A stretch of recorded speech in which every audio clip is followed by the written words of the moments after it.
for the most part, in that early part of the game, we were getting what we wanted in transition in the half court, and certainly had some pretty good looks at three that didn't go in for us, and give their two guys credit. During that same stretch early in the game, they stepped up and knocked them in, and that gave them that cushion, and it really stayed between 5 and 10 the rest of the game after they got that initial lead.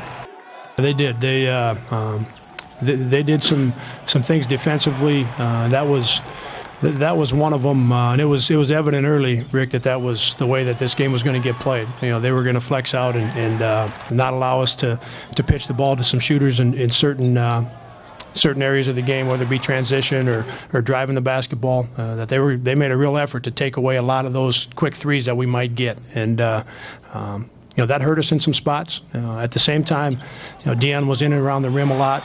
Seth was in and around the rim a lot in the first half. We had some opportunities in and around the rim, and teams are going to make adjustments. And I would, coming out of our George Mason game, they did a couple things that slowed us down with some of our actions. Would force you into some actions and some things where Deion, AJ, those guys are driving it and making plays at the rim.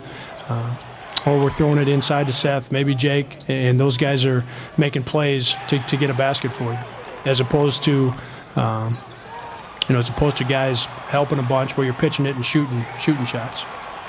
This is a really good game. This is a good day of basketball, and I've said that from the start. I would venture to guess. I don't like to speak for the other coaches, but I would venture to guess that all four of us would prefer to have a home game as opposed to a neutral site game.